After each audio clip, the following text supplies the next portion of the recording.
I stared at my phone screen for a solid 10 seconds, heart thumping, just looking at that little red dot on the Gmail icon. It wasn't a collection call, it wasn't a foreclosure notice. It was just a generic automated email from my internet provider. But for some reason, my brain just short-circuited. I felt this wave of instant dread, like if I opened that email, my entire budget would explode. So I did what I've done 100 times before. I swiped it away, I pretended it didn't exist, and that one simple swipe cost me 3 days of peace and $15 in fees. This is my real-time journey, not expert advice. Here is exactly what happened. It started on Tuesday morning. I was actually feeling pretty good about my finances. I had my 1% Better tracker updated, and I hadn't bought coffee out in 3 days. But then that notification popped up. Action required, account statement. Now, logically, I know that bills come every month. It's not a surprise, but emotionally, I just wasn't ready to look at a number. I told myself, I'm busy right now, I'll check it tonight. But tonight came, and I was tired, so I pushed it to Wednesday morning. Wednesday came, and I forgot. By Thursday, that unopened email had morphed in my head from a simple PDF into a monster. I found myself carrying this low-level anxiety around with me everywhere I went. I was snapping at my friends. I had trouble focusing on my script writing. It sounds ridiculous saying it out loud now, but there was this heavy mental fog hanging over me, all because of one unread message. I was terrified that maybe the bill was higher than I expected, or maybe I'd messed up the autopay settings again. It's that paralysis where the fear of the thing becomes so much bigger than the thing itself. It's funny, but it's also not, because this avoidance is exactly how I got into debt in the first place. I let the small things pile up until they became an avalanche. By Friday, I finally forced myself to open the app. My hands were literally sweating. I logged in, braced for impact, and it was just the standard bill. $85. But because I had ignored the action required alert for 4 days past the due date, there was a bright red line item underneath. Late fee, $15. I stared at that $15. That's 3 coffees. That's a decent lunch. That's money I worked hard for, just evaporated. I didn't lose that money because I was broke. I lost it because I was scared to spend 2 minutes looking at reality. And that stung more than the debt itself.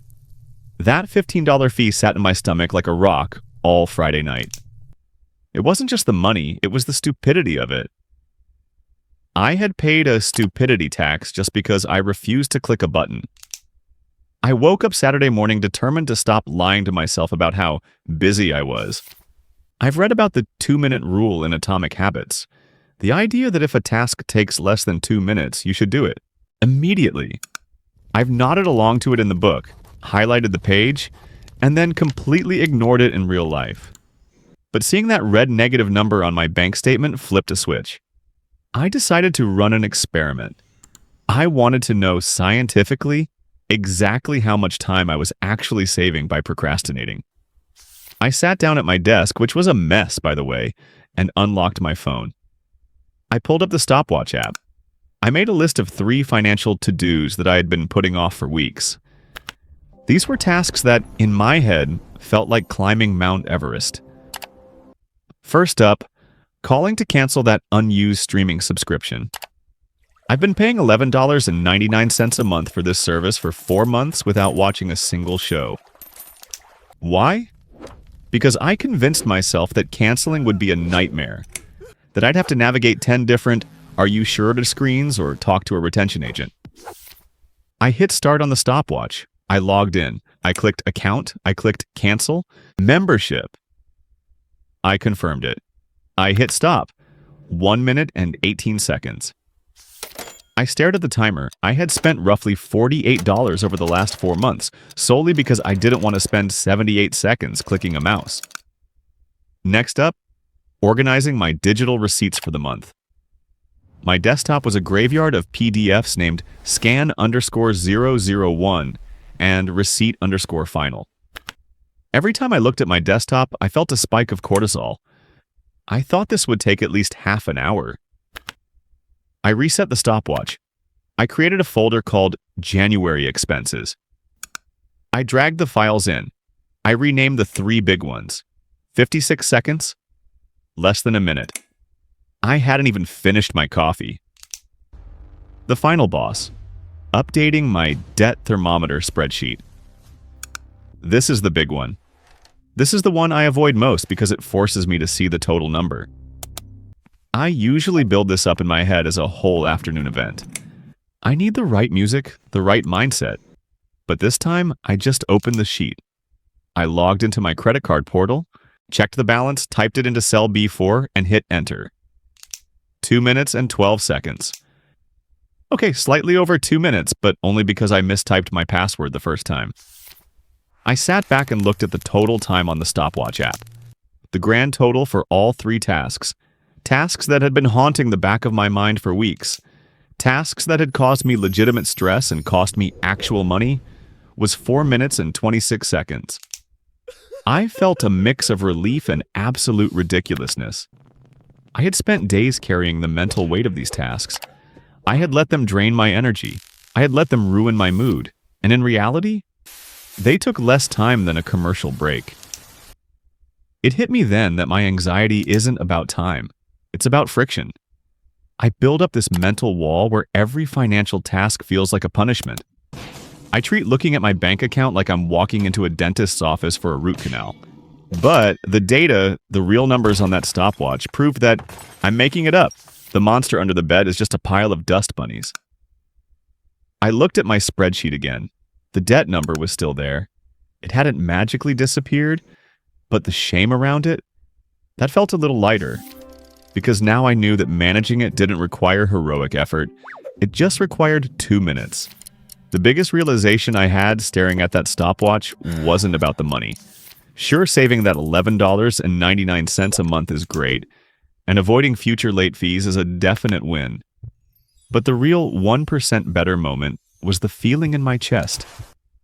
For the first time all week, I could breathe. I've always thought that financial freedom meant having 0 debt and $1 million in the bank. I thought I wouldn't feel free until the final number on my spreadsheet hit $0. But today taught me that there is a micro version of freedom available to me right now. It's the freedom from that nagging, low-level dread of unfinished business. The 2-minute rule is my new 1% habit. It's not a strategy to get rich. It's a strategy to stay sane. The lesson here is that debt is heavy enough on its own. I don't need to add the weight of procrastination on top of it. By clearing those tiny tasks immediately, I'm not just managing my money, I'm managing my mental bandwidth. I'm clearing the windshield so I can actually see where I'm driving. Think of it like walking with a heavy backpack labeled debt. Before, I was also carrying rocks in my hands and balancing a toaster on my head. The 2-minute rule didn't take off the backpack yet, but it let me put down the rocks and the toaster. And that makes the walk a whole lot easier. We're all in this messy middle together. I know I'm not the only one who has let an envelope sit on the counter for a week because I was too scared to open it. But if I can face the timer, so can you. It's not about being perfect. It's just about not letting the small stuff turn into monsters. My 1% mission for tomorrow is simple. I am going to unsubscribe from one marketing email list that always tempts me to spend money. That's it. It will take 30 seconds. What is your 1% step? Is there one bill you need to open? One subscription you need to cancel? Set a timer for 2 minutes and just do that one thing. Let me know in the comments what frog you finally ate today. I am not a financial expert or advisor. This content is for documenting my personal journey and for entertainment purposes only. Please do your own research before making any financial decisions.